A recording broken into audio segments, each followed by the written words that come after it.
dipanggil Mr. O. Alhamdulillah pada siang hari ini saya sekarang ditemani dengan narasumber kita yang cantik, yaitu Mei.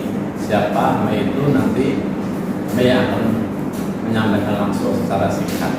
Nah, Mei, alhamdulillah, terima kasih sudah menghadiri podcast Bibir Manis, bincang-bincang receh manusia biasa. Oke. Mei, tolong nih, mohon diperkenalkan secara singkat dulu ke teman-teman Bibir Manis. Silakan disapa dulu. Halo semuanya, perkenalkan nama saya Melisa Siti Aulia. Ya kebetulan bisa dipanggil Mei aja ya biar singkat. Saya dari Prodi Psikologi angkatan 2021. Sebelumnya saya ucapin terima kasih banyak ke Pak Ocat sudah berkenan buat mengundang saya di podcast Bapak sendiri. Oke. Mei, kita akan bahas 4 band ini ya. Belajar dulu nih, belajar, prestasi, berkarya dan berkontribusi nih Mei ya. Mei SMP-nya di mana dulu? Di situ Bondo, karena kebetulan saya emang asli. Asli situ Bondo. Ya. Saya jadi teringat seseorang itu Bondo Mei. Jauh Pak. Kebetulan ada mantan saya dari situ Bondo Mei. Aduh, Ya, saya itu jadi teman di tambang beras. Ketika teman-teman itu banyak yang Jawa Timur kan Mei. Nah, salah satunya itu asal situ Bondo. Atau saya tepatnya itu desa apa nggak tahu. SMP mana, SMA mana kamu di situ Bondo? waktu di situ Bondo itu dulu SMP 1 pagi, SMA-nya baru di SMA 2 situ Bondo. Oke. Nah kamu kan sekarang itu kan menjadi duta public speaking ya. Nah, apakah memang kamu tuh udah ada belajar ngomong ya berbicara itu dari SMP SMA atau udah sejak dari SMP dari SMA? Kalau misal dari skill public speaking saya sendiri itu saya mulai asal sejak SMA lah. SMA. Jadi SMP itu masih fokus sama akademik aja. Pas SMA baru kayak mulai ikut OSIS, mulai ikut organisasi-organisasi yang memang bisa menunjang skill public speaking saya.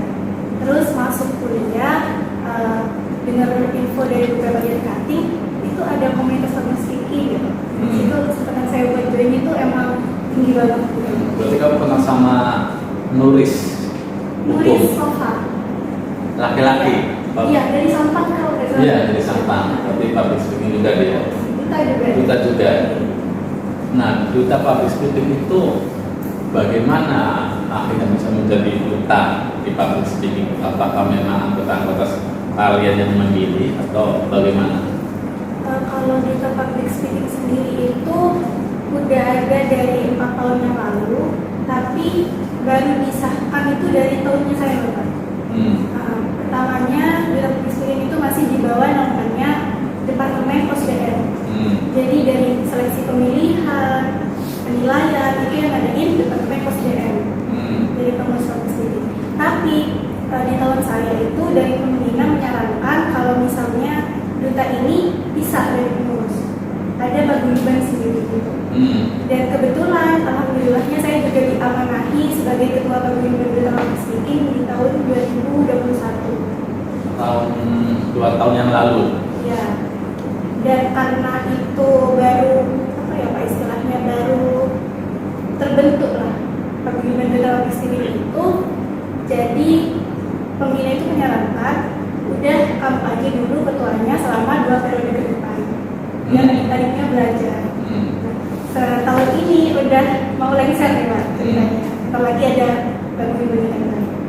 Ketuanya kamu Mei ini, 2 tahun 2 periode ini Mei. Iya Pak, apalagi udah mulai lengser. Oke. Memang apa peran dan fungsinya duta speaking dibandingkan dengan anggota-anggotanya itu? Di mana letak spesialnya atau tanggung jawabnya sebagai duta speaking itu? Mungkin kalau sebagai duta, mana kan duta itu ikon ya, ikon dari sebuah komunitas atau dari kita tertentu. Jadi kalau di public speaking sendiri, berarti kita emang ikonnya public speaking. Public speaking ada apa, misal pamflet ngadain acara itu mesti ditanya dipajang kayak gitu Pak. Dan itu kita juga harus ya kewajiban kita mestinya harus banyak tahu tentang public speaking. Sehingga seorang duta terus ditanya tentang organisasinya malah nggak tahu apa kayak gitu. nggak etis lah istilahnya. Oke. Apakah seorang duta public speaking itu otomatis dia menjadi ketua paguyuban? Tidak. Tidak. Itu ada seleksinya sendiri. Menjadi ketua paguyuban itu di duta sekarang ini di angkatan Inggris kebetulan itu ada sekitar 18 sampai 20 orang. Yang menjadi duta. Iya. Tapi bentar lagi ini besok tepatnya bakal ada pemilihan paguyuban duta baru, ketua paguyuban duta. Besok Kamis itu. Iya. Itu. Bareng sama acara pelantikan pengurusnya Pak biasanya. Jadi pas SMA kamu sudah mulai aktif di OSIS. Iya. Belajar public speakingnya di OSIS. Apa jabatan tertinggi yang kamu emban pas OSIS? Waktu itu jadi sekretaris satunya OSIS. Sekretaris satunya OSIS. Bisa OSIS di SMK. Pas SMP berarti aktivitasnya Masih akademik. kayak akademik aja gitu. Berarti pas SMA itu sudah mulai berorganisasi. Kamu ceritanya gimana nggak bisa tahu TM? Gini Pak, kan Iya. waktu itu SMA-nya di SMA 2 Situbondo. Ya.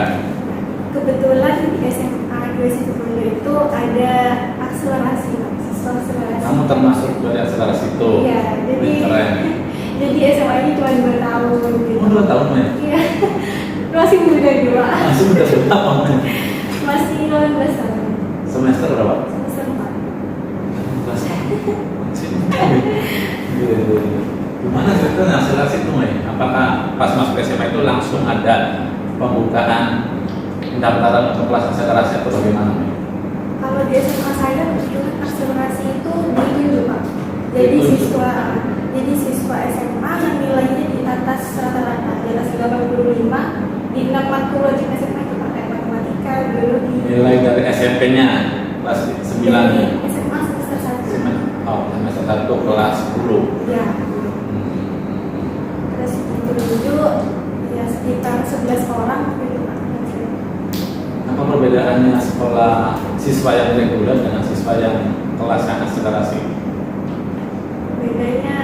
bedanya ini banget ya Pak, kayak jauh banget, Jauh banget, ya ya. mutlak banget istilahnya kayak gitu.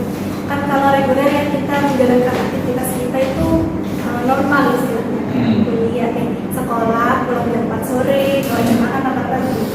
Tapi kalau akselerasi di sekolah saya waktu itu kita bisa aja dalam jam kuliah sampai maghrib gitu, Sampai maghrib. Ya, tapi kesepakatan sama teman-teman yang lain gitu Pak.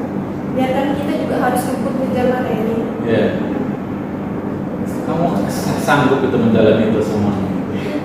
Ya dari berbagai banyak lika-liku, alhamdulillahnya lulus juga Pak. Lika-liku yang terberat itu apa nih pas kelas akselerasi itu? Kan saya orang ini kayak agak lemah ya Pak. Jadi kalau misalnya udah kayak capek banget itu kadang ya tiba-tiba drop sakit itu, menjalankan akselerasi selama 2 tahun itu pun kayak sering buka pasang infus gitu Pak. Jadi ya nggak apa-apa menjalankan. Oke, Mei. Menurut kamu, Mei, ya, bagaimana pembelajaran kamu selama beberapa semester ini ya? Bagaimana kamu belajar di perkuliahan akademik agar bisa seimbang dengan upgrade skill kamu nih? Menurut diri saya pribadi, untuk gimana kita bisa kuliah jalan, organisasi jalan, itu tergantung gimana kita memanajemen diri dan waktu kita Pak. Jadi pertamanya emang sulit untuk dilakukan untuk jalannya. Tapi kalau misal kita punya jadwal yang lutut dan kita komitmen, kita konsisten, insya Allah pasti bisa dilakukan. Nah, selama ini hal yang benar-benar konkret manajemen waktu itu apa? Menurut kamu tuh berbeda dengan teman kamu dari segi apanya dalam mengimbangkan antara akademik dan non-akademik ini? Mungkin kalau buat saya kan banyak teman-teman ngeluh itu kadang Yeah. kenapa sih kamu bisa Itu dia. gitu. Yeah. Kebetulan kan IPK saya kemarin juga nggak terlalu rendah-rendah istilahnya itu Berapa? nggak semester 1 itu masih tinggi Pak, masih Yeah. 3,9, tapi semester kemarin ya selain saya cukup nggak di bawah 3,2 saya gitu Pak. Jadi teman-teman tuh banyak kayak yang kayak kok bisa ya kamu, padahal kamu tuh kayak di kelas ya biasa aja. ya biasa aja gitu terus gini. Karena kalau menurut saya Pak, ketika kita udah aktif dalam suatu organisasi, apalagi organisasi itu istilahnya melibatkan banyak orang supaya menjadi kenal kita, itu bakalan lebih mudah juga untuk kita meraih apa yang kita inginkan, baik itu di akademik maupun non akademik. Misal saya kan juga sebagai pengurus HIMAPSI Pak, psikologi. jadi mau nggak mau kan kerjanya kita kayak bareng dosen. Ya. Jadi itu benefitnya salah satu aktif di organisasi.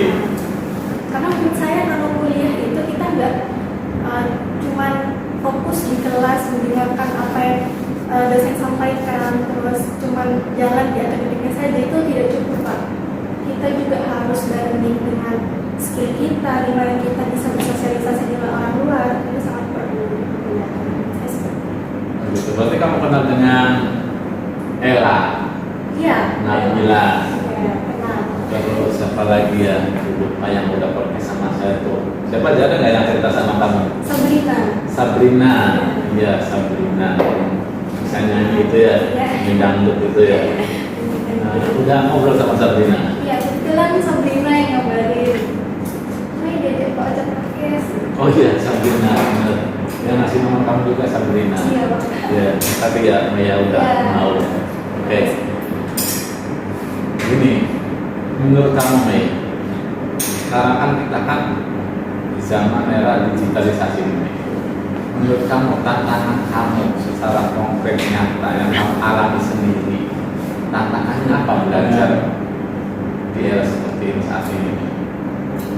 Kalau misalnya dalam hal belajar, mungkin saya tidak terlalu berpengaruh ya, karena kan malah dipermudah dengan adanya digital kayak gini, era digital seperti ini, kayak kita mencari apa-apa itu lebih gampang. Tapi kalau misalnya dalam berorganisasi, baik dalam hubungan sosial kita sama teman kita, sama sekuliah, itu kayaknya bisa dibilang lebih ngaruh banget, karena kadang apa yang kita sampaikan di media sosial itu tidak sesuai dengan faktanya seperti itu Pak. Gimana misal kita ketik ya, ngetik terus orang berpikir kita marah, tapi kita nggak marah gitu kan Pak. Kayak kita nggak tahu intonasi orang itu saat ngetik itu seperti apa. Jadi mungkin itu sih Pak susahnya, kayak banyak salah paham sama teman organisasi jadi masalah. Nah, apakah kamu itu hanya puas sebagai kita public speaking saja? Apakah pengen mengoleksi selepak yang lain, Mei? Misalnya akan ikut menjadi duta budaya fisik atau potret PTN? Kalau dari saya pribadi untuk di bidang duta sepertinya cukup di duta speaking aja Pak. Tapi kemarin tuh dari Mbak Elanya kayak ayo lanjut ke duta kampus gitu. Ya Mbak nanti kita bikin video dulu gitu. Tapi semakin kesini saya berpikir passion saya itu kayak di duta Pak, tapi lebih kayak ke organisasinya gitu. Oh gitu. Kayak gimana ya Pak, saya lebih bisa menjadi diri saya, lebih enjoy menjadi diri saya saat saya di himpunan organisasi. Nah, oke. Nah, apakah kamu hanya puas sekarang di public speaking saja? Selain di HIMAPSI tadi ya? Iya. Ya. Nah, skill organisasi dan public speaking itu apakah enggak kurang? Pastinya kurang Pak. Kurang. Pastinya selalu merasa kurang dibanding dengan tokoh-tokoh hebat. Nah iya, maksud saya apakah kamu pengen lebih seperti Ella? Berarti Nabila juga kenal ya? Iya. Ya, gitu. Kalau kita public speaking ini kan nggak ada bakat yang ditonjolkan kan, ya? Nggak ada bakat yang ditampilkan kan, ya? Ya, cuman lebih ke kayak public speaking kita aja Pak. Ya berperilaku lagi sebagai seorang duta, menjaga sopan. Oke. Nah, kita ke B yang kedua nih, berprestasi nih. Menurut kamu selama kamu hidup ini apa aja prestasi kamu? Kalau prestasi yang akselerasi. Ya, itu salah satu yang istilahnya bisa ngebangkitin semangat saya lagi gitu Pak. Ya. Karena lewatannya juga gak mudah. Ya. Pernah juga kebetulan passion saya waktu SMA itu kayak suka nulis Pak. Jadi saya beberapa kali ikut lomba cipta puisi gitu. Kebetulan alhamdulillah ada juara. Cipta puisi. Masih ada nggak yang diingat puisinya? Aduh, sekarang udah nggak ada Pak, udah kayak jago puisi gitu kan. Terus apa lagi prestasinya? Masuk ke kuliah ini kalau misal mau prestasi yang apa kita masih belum ada Pak. Cuman pernah punya pikiran mau ngembangin lagi bakat tulisnya. Kemarin sempat diajak sama dosen profesi kalau boleh kenal Bu Kiki. Oh iya. Nah, Bu Kiki. Beliau sempat nawarin, ayo nih nulis gitu, nulis baru gitu. Oh betul. Tapi nulis yang masih ada kaitannya dengan psikologi. Iya. Nih, kamu kan sekarang kan hidup di zaman digital ini ya. Kita berkarya dan berkontribusi ini. Ya. Kamu ada nggak sih kepengen untuk berkarya sehingga hidup kamu itu kan bermanfaat untuk lingkungan sekitarnya sekaligus berkontribusi ini? Saya pribadi, kalau mungkin sih pribadi Pak, kalau setiap orang ditawarin kayak gitu pasti jawabannya pengen. Ya. Tapi gimana cara kita untuk mewujudkannya itu yang beda-beda sih. Yeah. Mungkin kalau dari saya pribadi pengen banget, tapi masih belum tahu gitu gimana caranya buat ngejangkau itu. Belum tahu berarti sampai detik ini belum tahu. Itu barangkali kamu anak sosmed, suka bikin konten-konten gitu, Be. Iya sih Pak, TikTok gitu. Nah, iya. TikTok Kamu ada bikin konten apa itu? kayak ya lebih ke edukasi sih Pak. Apa itu? Edukasi kayak misal kalau misal dari kesehatan mental kita tutupi gitu ya. Pernah bikin konten seperti itu? Pernah bikin? Iya, pernah tapi jarang-jarang Pak, kalau cuma gabut aja. Loh, kenapa? Nggak lanjutkan itu maksud saya tuh bisa berkarya di sosmed gitu, bikin konten-konten yang terkait dengan psikologi. Nah, mungkin kalau bisa seperti itu kan kayak butuh apa ya Pak, percaya diri yang tinggi kan ya Pak, kalau kayak gitu. Kadang kalau misalnya kita udah membuat satu konten terus itu nggak sesuai ekspektasi kita, banyak yang nonton, viewersnya atau apa, itu kayak udah minim gitu Pak. Jadi untuk saat ini saya masih belum punya keberanian tinggi berkadang itu seperti itu. Ya berarti kamu masih harus belajar lagi kan menjadi public speaking yang tidak hanya di off air ya kan, harus on air juga. Nah. Kalau di media sosial masih kayak kurang. Nah itu mungkin sebagai ketua ya public speaking ya, mungkin salah satu menurut saya tantangannya seperti itu Mei. Jadi kalian di public speaking itu tidak hanya sebatas pandai ya, public speaking itu secara offline. Nah, tantangan buat pengurus ke depan itu bagaimana untuk latihan di depan kamera juga tuh Mei. Mei, kamu kan mahasiswa psikologi nih ya. Kenapa tertarik ke psikologi? Kalau dari itu udah dari cita-cita dari SMP suka kayak guru BK, pengen masuk BK. Cuman waktu itu pilihan pertamanya psikologi dan keduanya pilihan psikologi. Keterimanya di psikologi. Di UTM semua? Iya, enggak, BK-nya di Malang, tapi tak jadikan pilihan kedua. Oh, malah di sini yang pertama, yang di sini. Kamu langsung milih yang pertama gitu yang dari Malang gitu. Waktu itu kan karena aksi itu 3 tahun kali, saya kayak masih minder sama itu kan sebenarnya bukan jatahnya angkatan saya Pak, jatahnya angkatan di atasnya saya 1 tahun. Karena saya masih kemudian jadi kayak masih minder gitu, mau ke kampus kan gitu. Kayak gitu. Oke, berarti kamu memang nggak gap year ya, walaupun asal itu langsung daftar kuliah gitu. Baru kakak tingkat atau di atas. Ada nggak pas kuliah itu kamu beban moral masih muda, udah semester 4 gitu. Apa malah nggak apa-apa, sebagai kalimat afirmasi, nggak apa-apa saya masih muda, IPK saya juga kecil, nggak apa-apa, wajar. Kalau kayak gitu, malah pertama jadi maba di UTM itu saya nggak ngomong kalau saya ini hasil gitu Pak. Terus Yeah. dari 4 ya udah kayak jalan bareng aja sama teman-teman yang lain gitu. Yeah. Tapi pas kejadian di partner saya jadi opsi, dan pasti ada tahu gitu. Kok dari 4 tapi udah ini gitu, itu kata-kata kita gitu. Terus mau ketemu ya udah cerita gitu. Ya setelah dari seakan itu ada sebenarnya. Kamu kan ospek itu online ya? Iya. Akhirnya kamu mendapatkan banyak teman itu berarti hanya di prodi ya. Kalau yang offline ospeknya kan banyak tuh teman-teman dari lintas prodi. Ya, itu di tingkat fakultas kan nggak sesuai Pak. Kita juga kadang ada kelompok gitu. Oke. Selain public speaking, kamu punya bakat apa lagi? Saya Hobinya apa? Passion kamu apa? selain public speaking, terus nulis, saya juga ikut apa tari dari SD sampai SMA itu masih tari. Tapi sekarang saya pikir udah nggak mau lebih Tari tradisional. ya tradisional. Oke. Apa benefit kamu selama 4 semester ini psikologi terhadap diri kamu?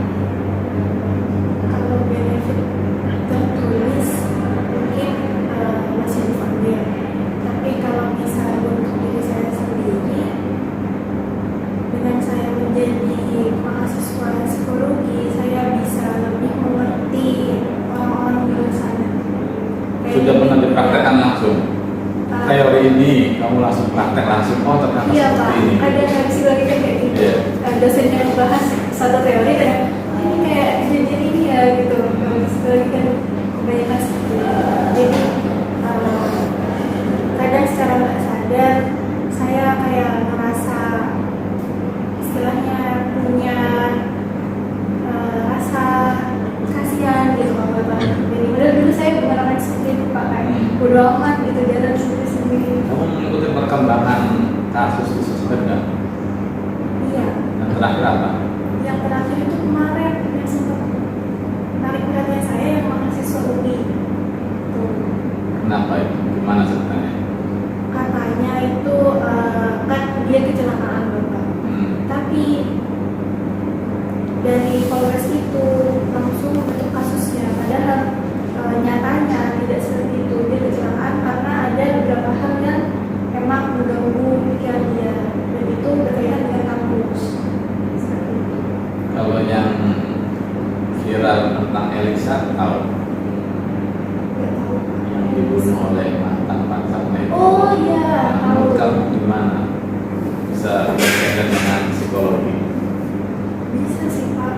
Mungkin kan dari pacarnya itu juga kayak nggak mau bilang secara kasarnya dia punya kayak penyakit gangguan mental secara nggak langsung. Kenapa dia bisa melakukan seperti itu pada pacarnya? Kan itu berarti harus patut dipertanyakan. Terus mereka juga putusnya udah lama katanya Pak. Mungkin karena emosionalnya si laki juga nggak baik, si Elisanya juga nggak kuat dalam hubungannya, mungkin mereka susah. Oke.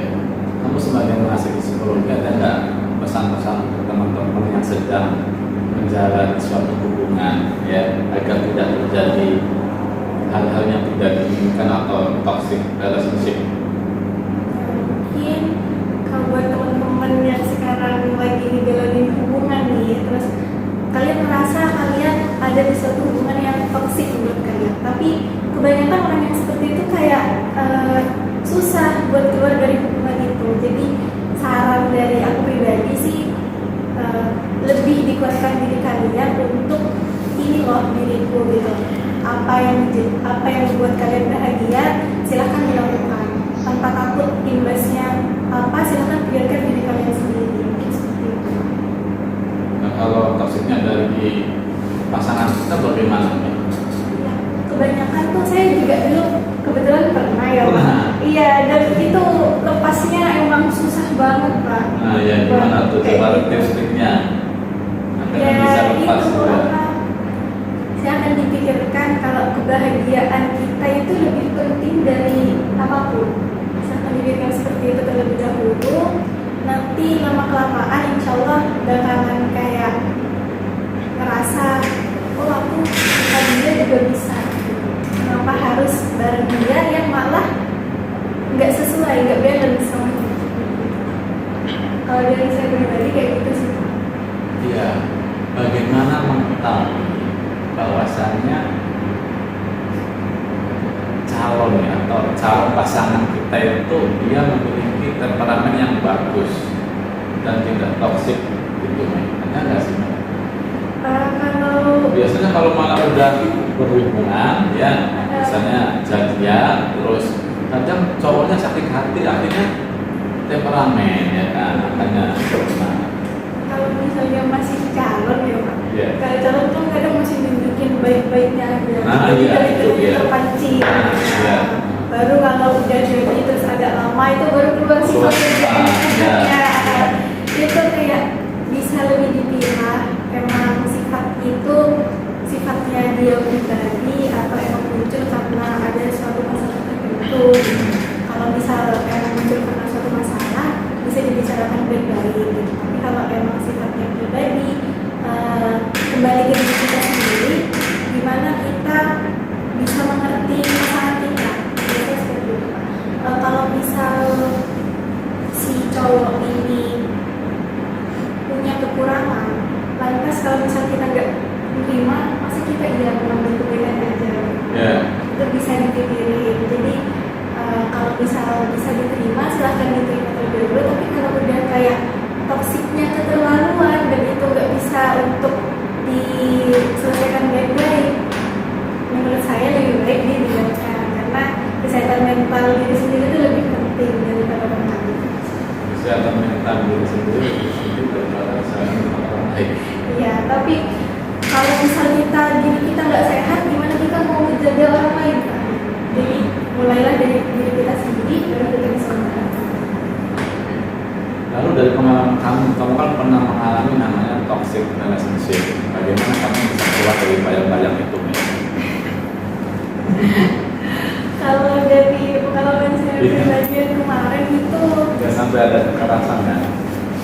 kalau dari fisik juga, Enggak, dari verbal saja. ya kata-katanya itu udah kayak nggak bisa ditampung gitu Pak. Tapi saya sama dia berjalan kayak cukup lama, 2 tahun lebih istilahnya, dan itu baru lepas. Ngerasa gak enak itu udah kayak dari setahun yang lalu, tapi emang bener-bener gak bisa lepas. Jadi Masih sabar, akhirnya masih tetap aja gitu. ya karena yang dipikirin waktu itu mungkin ini kejelekannya aja, masa nggak bisa diterima gitu. Terus ada kalimat dari teman saya itu bilang kayak gini Pak, kalau bedain mana yang ujian, mana yang emang itu petunjuk. Bedain mana yang ujian, mana yang petunjuk. Kadang kan saya curhat ke dia kayak ini ya apa ini ujian buat saya gitu. Dia ngejawab bedain mana yang ujian, mana yang petunjuk. Terus dia bilang kalau ujian itu nggak datang secara berturut-turut, pasti kayak ngasih kamu tuh Allah ngasih kamu ujian itu sesekali buat kadang ngingetin kalau bisa kamu melenceng itu lebih kamu. Tapi kalau misalnya itu petunjuk dan kalau memang nggak bersih gitu, jadi sama Allah tuh malah dikasih tahu kan gitu Pak. Dari situ ya Allah berpikir jadi sedikit demi sedikit kayak udah bisa terima ya mungkin bagaimana diomongin berdua. Alhamdulillah kamu bisa selesai hubungan itu dan cowoknya itu tidak maksudnya menerima legowo ya kan, ada kan cowok yang sakit hati akhirnya ada yang biasa nafas dan gitu ya. Dan caranya juga sih Pak, kalau bisa mau mengakhiri hubungan usahakan dengan kita tidak menyakiti hati lawan kita gitu, pasangan kita. Bicarakan dengan baik, setelah itu masih bisa berteman kan Kak, bisa berteman dengan mantan. Oke, luar biasa nih. Kita kasih sesi dulu lagi. Ada kasih pengalaman terburuk kamu, sedih kamu, bisa diceritakan dan bagaimana kamu bisa bangkit. Sejauh ini pengalaman sedih saya itu ketika saya ditinggal oleh almarhum ayah saya. Kalau sekarang alhamdulillahnya udah mulai bisa bangkit. Kemarin waktu itu waktunya pas kebetulan saya SMA kelas 2 pas baru masuk aksi. Iya, gimana sakit? Enggak, maksudnya orangnya sakit kan? Enggak pak, kayak pinggirnya tuh tiba-tiba kayak pembuluh jantung kalau ya.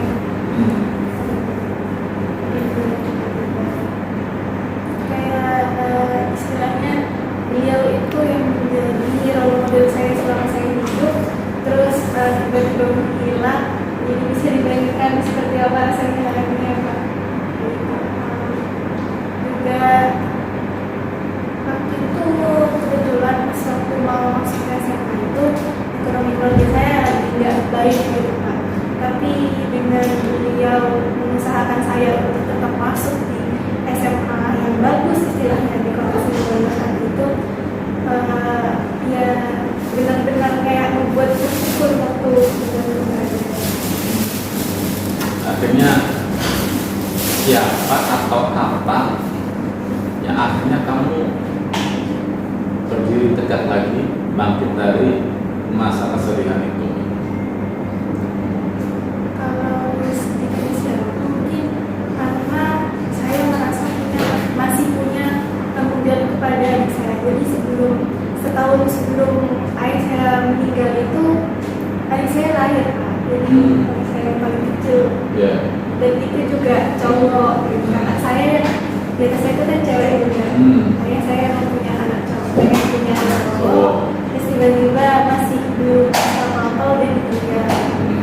Cuman beliau 2 hari sebelum beliau pergi itu, karena beliau pernah titip pesan kalau misal lebih rajin belajar lagi, dijaga adiknya.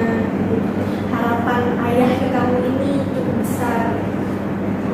Tapi yang menafkahi siapa sekarang? Ada teman saya Kerja. kerja kayak buka toko. Itu udah dari dulu. Nah, sesi yang ketiga, ada pengalaman konyol yang kamu rasakan? Pengalaman lucu itu mungkin pas waktu masuk kuliah terakhir. Kalau pas masa kuliah ini saya ya lebih kayak di luar itu ya, jadi kayak mungkin waktu saya mau masuk ke kuliah itu ada satu pengalaman yang kayak buat saya masih melekat gitu. Jadi waktu itu tuh saya mau mendaftar ke kampus, terus kan SNM sama SBM ya. SNM-nya itu saya masih berani pak, masih berani untuk nyoba di kampus yang memang pertama gitu. Waktu itu kebetulan yang ambil UGM sama UNPAD, psikologi. Terus habis itu saya masuk ke nggak keterima, sama-sama nggak lolos. Terus SBM itu saya tes, bilang ke mama saya, ini mau daftar di UTM. Mungkin tidak bilangnya karena nyingkat ya Pak UTM, jadi mama saya pikirnya UGM gitu. Jadi ya udah ya daftar terus tiba-tiba pengumuman, terus sampai akhir mau ospek mama saya nggak sadar kalau ternyata saya itu keterimanya di UTM. Bukan di UGM. Iya, pas waktu mau kesini itu, ini besok mau berangkat ke Madura gitu. Loh, ngapain kamu ke Madura? Gitu kata mama saya. Terus ini kuliah yuk. Kan di UGM, kok di Madura ya? Nggak mau, bukan di UGM, tapi di UTM gitu. Jadi kayak itu, kayak gimana ya Pak? Lebih ngangkat banget sih dari saya. Jadi masih salah pahamnya itu berangsur-angsur sampai saya mau berangkat bahkan. Akhirnya tahu bahwasanya kamu tuh di UTM bukan di UGM, maka kamu kecewa enggak? Enggak sih, enggak kecewa. Cuman karena jauh aja mungkin Pak perempuan. Kan jauh ke UGM daripada UTM. Ya mungkin kalau di UGM masih ada Sangat family di kayak di sana. sini sendiri kan Pak. Oke, kan banyak teman-teman di sini. Iya. Ya, Mei, minta quotes inspiratif Mei dari kamu ke teman-teman Bimanis. Mungkin kalau dari aku pribadi buat teman-teman yang nonton podcastnya Pak Ocat, juga karena aku seorang mahasiswa psikologi, jadi sama seperti yang tadi aku katakan, silakan sayangi diri kalian sendiri sebelum kalian menyayangi orang lain. Ya seperti itu, insya Allah kehidupan kalian akan lebih bermakna. Sayangi diri sendiri sebelum menyayangi orang lain. Oke. Sekarang perhatikan clue-nya nih. Siapa pemilik bibir manis menurut Mei? Menurut saya pemilik bibir manis adalah istri saya, karena dari bibirnya lah keluar doa-doa terbaik untuk saya. Clue-nya paham ya? Oke. Siapa pemilik bibir manis menurut kamu? Pemilik bibir manis menurut saya adalah ibu saya, karena menurut saya apapun yang beliau omongkan adalah doa terbaik bagi saya untuk menjalani hidup yang sekiranya bisa membuat saya bahagia.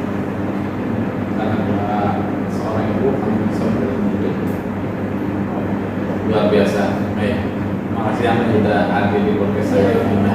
Kalau di lain kesempatan, syukur-syukur saya gantian ya jadi narasumbernya. Boleh, Bapak. Barangkali masih punya podcast ya gitu kan ya.